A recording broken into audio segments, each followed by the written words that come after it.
세우고 지금 이후로 영원히 정의와 공의로 그것을 보존하실 것이라. 만군의 여호와의 열심히 이를 이루시리라. 아멘. 이사야 9장 6절에서 7절 말씀 통해서 누가 이루시는가.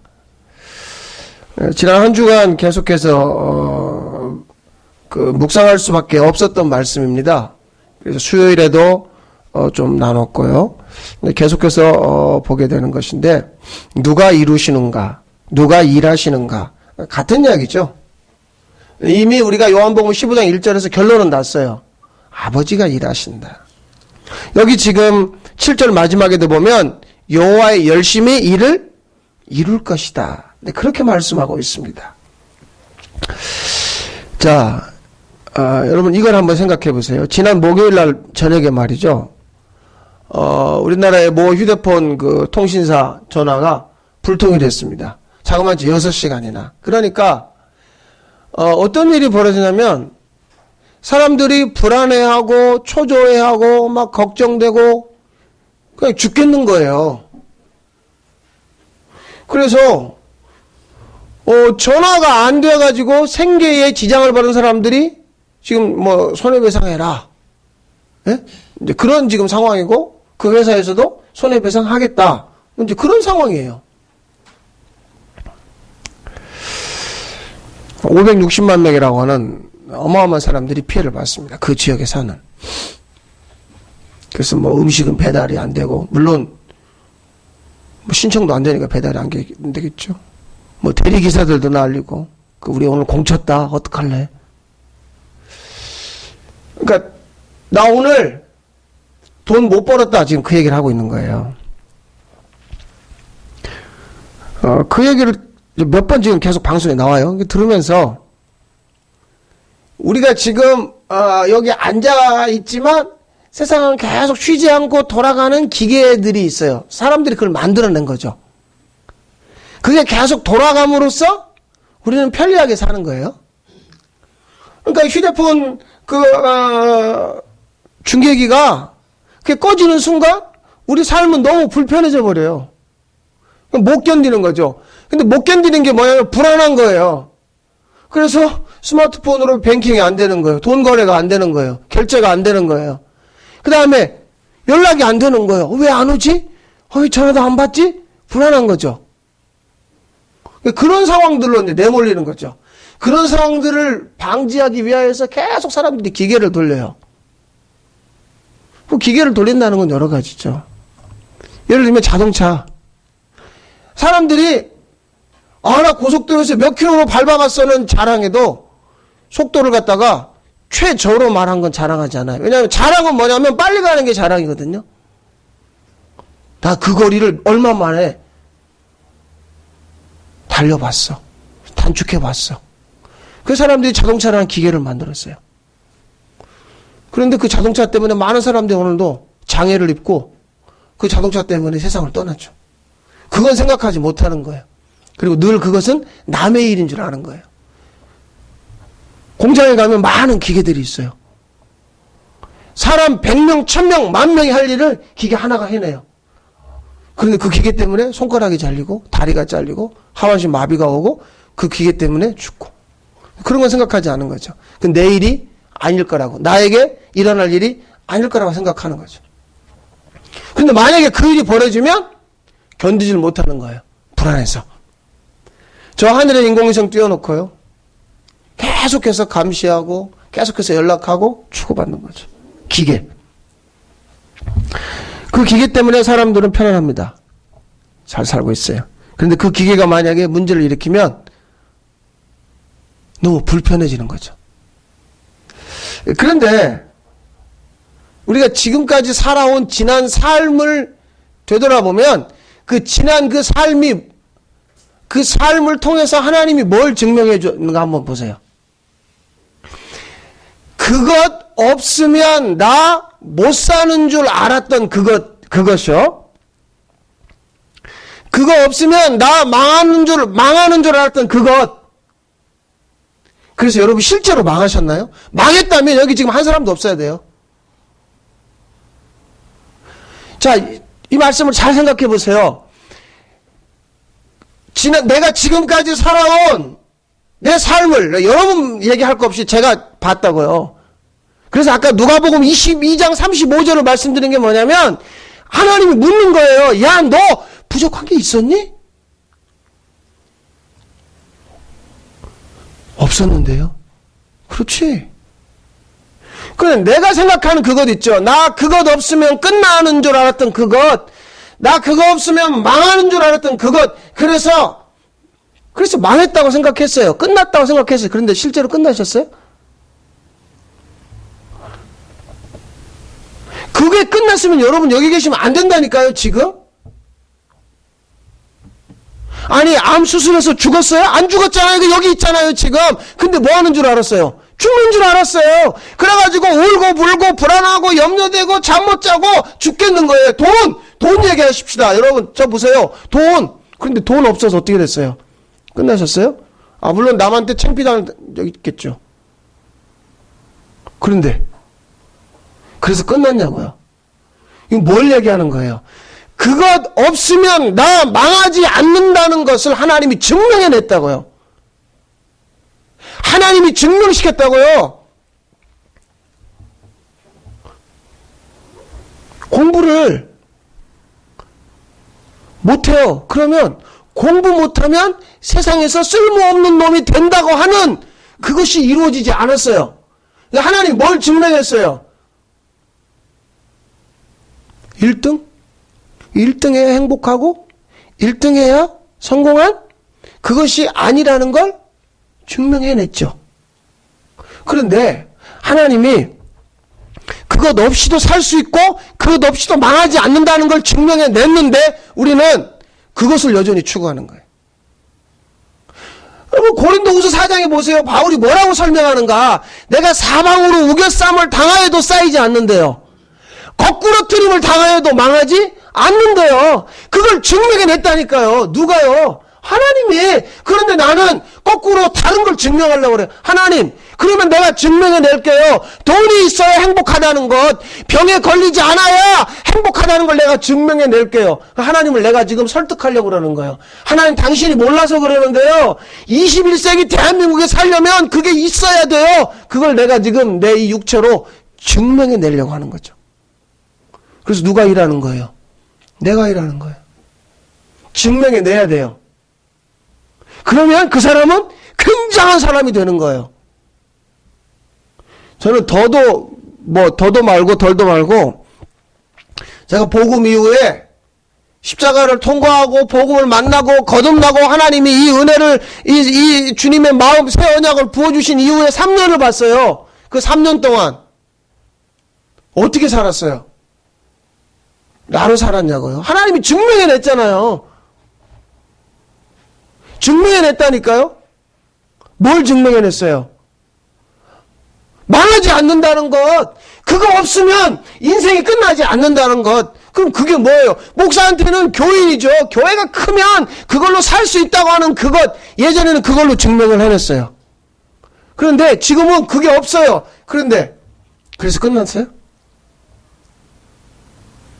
요즘 만나면 우리가 주로 하는 얘기가 살 얘기하죠. 몸무게 얘기하죠. 예, 저희도 지난 월요일에 저희 친구 목사님들 만나는데 좀 그런 얘기를 하는 거예요. 어떻게 해서 살 뺐다, 살 빼야 된다 그런 얘기 하다가 갑자기 한 친구 보더니 그래도 얘 너는 요즘 어려워서 살이 많이 빠졌다. 그러니까 다이어트 안 해도 빠졌다는. 예, 제가 한 8kg 빠졌어요. 3년 전하고 지금하고. 그래서요. 그래서 내 인생이 비참해졌어요. 다른 사람들 볼 때는 예전에는 막 터질 것 같은 볼살과 그냥 만삭이 되었던 배가 좀 들어가니까 딱 볼 때 좀 빠졌구나. 그렇게 보여지는 거죠. 그럼 정말 내 몸에 살이 다 빠져나간다고 해서 내 인생이 망한 거예요. 내가 가지고 있는 재물과 재능과 심지어 내 이 머리카락까지 다 이 골수까지 빠져나간다고 해서 내 인생이 망한 인생이냐는 거죠. 아니라는 걸 지금까지 살아온 인생에서 내가 증명한 게 아니에요. 하나님이 증명해 줬다니까요. 너 그것 없이도 살 수 있어 라고 내가 너 그거 증명해 낼게. 하나님이 증명해 냈어요. 우리 여기 오늘 있잖아요, 지금.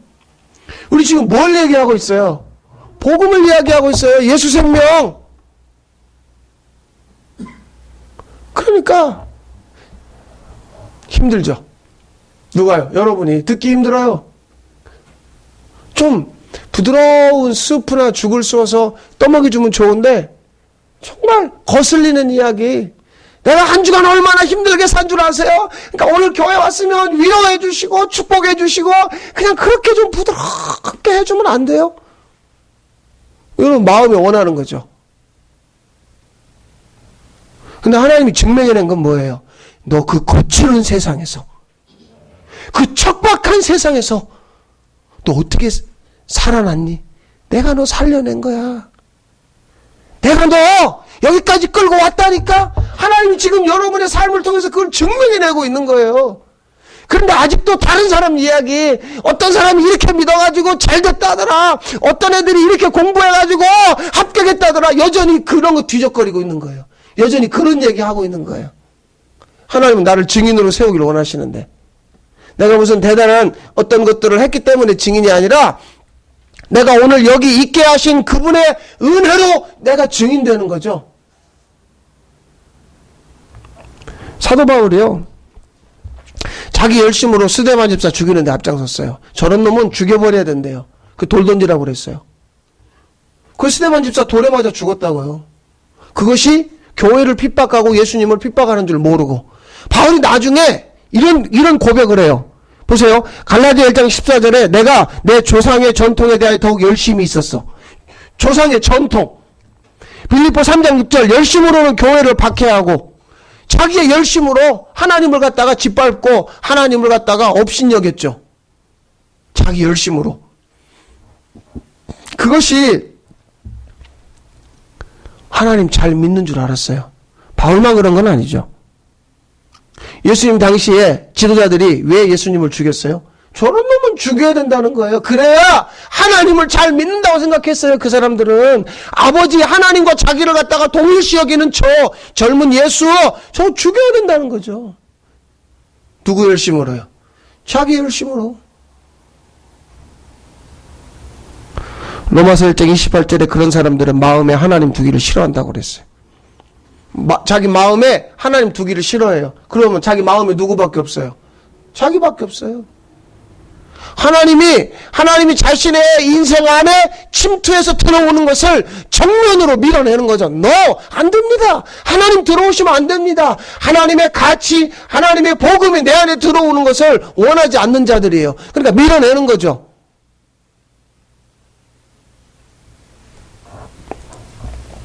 하나님 없는 열심은 교회를 세울 수가 없어요.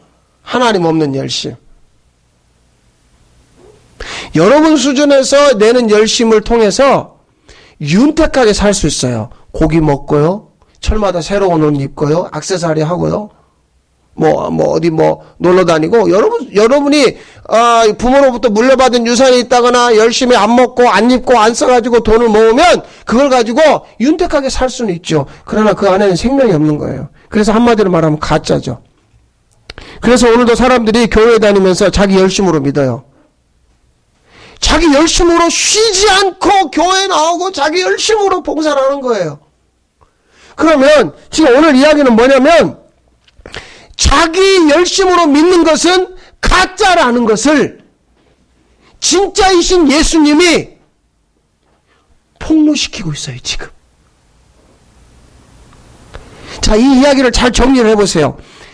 나의 열심으로 믿는 것, 그것이 가짜라는 것을 진짜이신 예수님이, 그 예수님이 교회에 뭐죠? 머리. 그래서 우리 지난주에 말씀 나눴죠? 내 머리를 잘라내야 그분의 머리가 내 머리가 되는 거예요. 그러니까 그분이 내 머리가 되면 진짜인 그분이 가짜인데 모든 것들을 그 자기 열심을 가짜라고 폭로시켜버린다니까요. 넌 가짜야. 그러면 가짜가, 내가 가짜라는 게 어디서 폭로가 돼야 돼요? 이 세상에서. 죽고 나서는 그걸 심판이라고 그러죠. 하나님 앞에 갔어요. 넌 가짜로 믿었지 않니? 넌 네 열심으로 믿었잖아. 너 10원짜리 하나 헌금할 때 네 열심으로 했잖니. 요거 심으면 하나님이 복을 주신대. 너 네 마음으로 했잖니. 그게 내가 살아가는 지금 이 세상에서 은혜는 뭐냐면 그것이 폭로가 되는 거라니까요. 그것이 드러나야 돼요. 그것을 갖다가 끌고 안고 나는 가짜라는 걸 숨기고 마지막에 하나님 앞에 가면 그는 완전한 심판에 도달하기 때문에 그 다음은 보장할 수가 없어요. 교회는 뭐 하는 데예요? 교회는 말이에요. 이런데 여러분이 살고 있는 여러분의 열심이 가짜라는 걸 폭로시키는 데예요. 교회는. 난 내가 진짜인 줄 알았어요. 내가 정말 잘 믿는 줄 알았다니까. 왜냐하면 내가 몇 대째 신앙이니까, 내가 모태 신앙이니까, 난 엄마 뱃속에서부터 교회를 나갔으니까, 나는 주일날 한 번도 빠지질 않았어. 나는 11조 떼어먹지도 않았고, 난 정말 구역예배 열심히 드렸고, 난 이렇게 기도하며 살고 있어. 그것이 진짜인 줄 알아요. 그런데 누구 열심으로요? 자기 열심으로.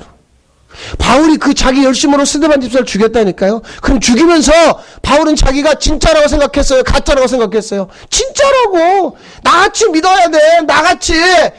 그렇게 생각했단 말이죠. 예수님을 죽인 사람들도 똑같아요. 사람들은 예수님 시대나 구약 시대나 지금이나 다 자기 열심에 취해서 삽니다. 이스라엘이 어떤 짓까지 한 줄 아세요? 예레미야 19장에 보면 예루살렘에 성전에서 번제를 드리고 제사를 드린 다음에 남아있는 찌끄러기 있어요. 소똥이나 내장이나 이런 것들을 버리는 데가 있다고요. 거기 흰놈의 골짜기입니다. 지옥이라는 말은, 게헨나라는 말은 흰놈의 골짜기를 말하는 거예요. 그럼 흰놈의 골짜기에 가면 그 내장을 버리고 똥을 버리고 쓰레기를 버리니까 항상 거기에는 구더기가 있어요. 그런데 이스라엘이 그 흰놈의 골짜기에서 무슨 짓을 한 줄 아세요? 자기 자식을 잡아서 제물로 불태워서 바알과 아세라에게 바쳤어요. 자기 자식의 목을 자르고 껍질을 벗기고 내장을 긁어내고 자기 자식의 살을 떠가지고 뭐 하려고요? 복 받으려고. 그거 하지 말라고요. 하나님이 그거 하지 말라고 얘기하는데 자기 자식을 제물로 바쳤다고요. 탐욕에 취해서 내가 내 자식이라도 바쳤으니까 복을 달라는 거죠. 실제로 우리가 영화에서 그런 거 보지 않았어요? 사람을 제물로 바치는 거? 근데 그런 일이 영화에서 있었던 게 아니라 실제로 구약에 하나님이 선택한 민족 이스라엘 안에 있었단 말이에요. 무슨 열심으로요? 자기 열심으로. 그러니까 교회는 어느 순간에 뭐가 되어버리냐면 자기 욕심을 채우는 곳이 된 거죠. 자기 욕심. 그것 없이는 나 안 되기 때문에 그것을 내가 원하는 것을 얻어내기 위해서 하나님에게 드리는 거예요.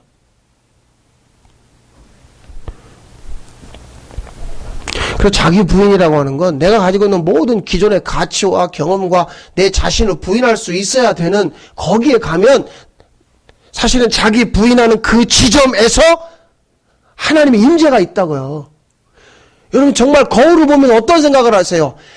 내가 이 나이에 이런 정도의 몸매, 이런 정도의 미모, 내가 이 나이에 이런 정도의 어떤 부와 명예를 가지고 있는 건 괜찮은 거야. 그래서 괜찮다고 생각하는 그것을 부인할 수 있겠냐는 거죠. 왜 운동하세요? 왜 살을 빼려고 그러세요? 보기 좋게 하려고. 이렇게 튀어나온 뱃살을 집어넣고요. 좀 나도 좀 이렇게 좀 날씬했으면 좋겠어요. 나도 좀 시절에 맞게 계절에 맞게 옷을 입고 액세서리를 하고 나도 그래서 멋진 자동차를 타고 그 사람들 앞에 나 이런 사람이라고 얘기해주고 싶은 이것이 아무것도 아니라고 부인할 수 있겠냐는 거죠.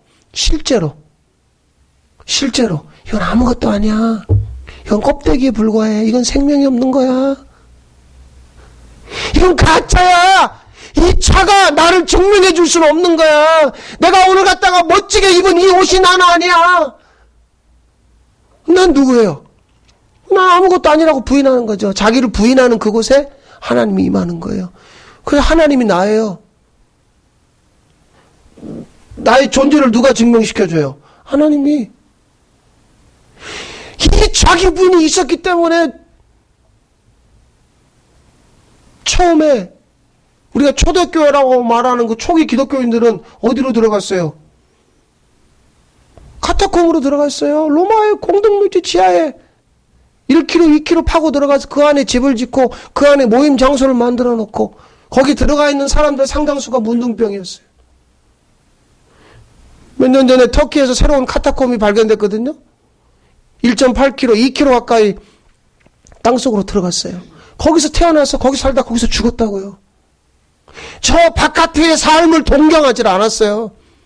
그냥 거기서 사는 걸로 충분한 거예요. 자기 부인하는 거죠. 바깥에 나가서 내 이름 내고 내 가문 만들어서 내가 세상에서 멋지게 살아가는 그 날을 꿈꾸는 게 아니라 난 여기서 이렇게 살다 이렇게 죽어도 아무 문제 없어요. 그것이 정말 주님의 허락하심이라면. 이미 이사야 53장에서 예수님의 모습 외형에 대해 설명했죠. 마른 땅에서 나온 연한 순 같아서 흠모할 만한 어떤 모양도 없대요. 그러면 지금 나는 예수님보다 너무너무 잘생긴 거야. 지금 나는 예수님보다 너무너무 멋진 거예요. 나는 예수보다 나아. 뭐가요? 외모가, 겉모습이. 그런데 실제 내 내면은 그 예수와는 전혀. 그래서 휴대폰이 안 되면 답답해서 견디질 못하지만 하나님 없이는 전혀 불안하지 않는, 이것이 자기 열심히 만들어낸 현재 우리의 모습이죠. 오늘 본문은 자기 열심으로 사는 가짜들을 향해서 어떤 게 진짜인가를 예언한 말씀이에요. 한 아기가 세상에 온다는 거죠. 어떻게 해요? 전능하신 여호와의 능력으로. 그분의 열심히 이루어내시기 위한 구원을 위해서. 그래서 사람은 자기 열심으로 자식을 바쳐서 자기가 원하는 것을 얻어내기 위한 그 모습으로 살았지만 하나님은 그 아들을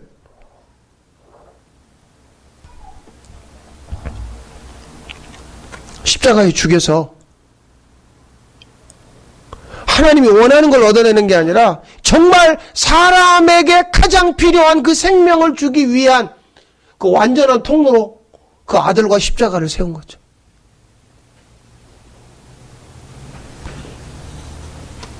그런데 그 아들이 세상에 와서 뭐라고 얘기한 줄 아세요? 난 스스로 일하지 않는다. 아버지가 일하니 나도 일한다. 아버지가 내게 보여준 것만 난 할 수 있는 거야. 그래서 아버지와 자신을 정확하게 일치시켰어요. 아버지 때문에 내가 사는 거야. 그 아버지를 얘기했다고요. 아버지의 열심으로 살다가 아들, 그 아들이 우리에게 두 가지를 남겼어요. 그 아들은요, 순천했다가 성령으로 다시 오셨어요. 그것이 첫 번째입니다. 두 번째는 그 아들이 이름을 남겼어요. 아들이 아버지의 이름으로 살았듯이 우리 보고 그 아들의 이름으로 살라는 그 이름을 남겼어요. 예수.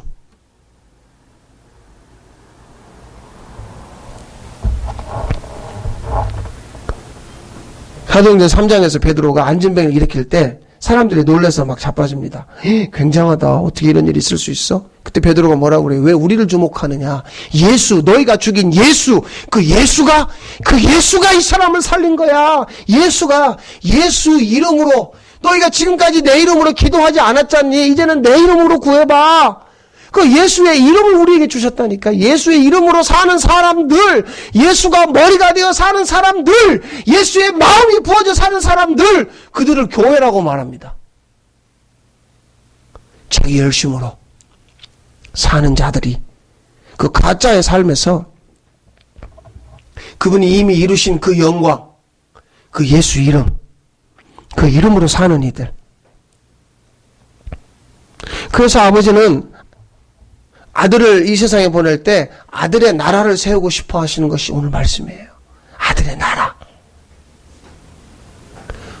우리의 나라는 뭐죠? 우리 말이 먹히는 곳이 우리의 나라예요. 그런데 아들의 이름이 사용되어지는 나라. 그러면 그걸 사용하는 사람들은 그 아들의 이름을 믿는 사람들이에요. 이 아들의 이름이면 된다고 하는 사람들이죠. 아들의 이름을 쓰는 사람들. 그 아들의 이름이 일상인 거예요.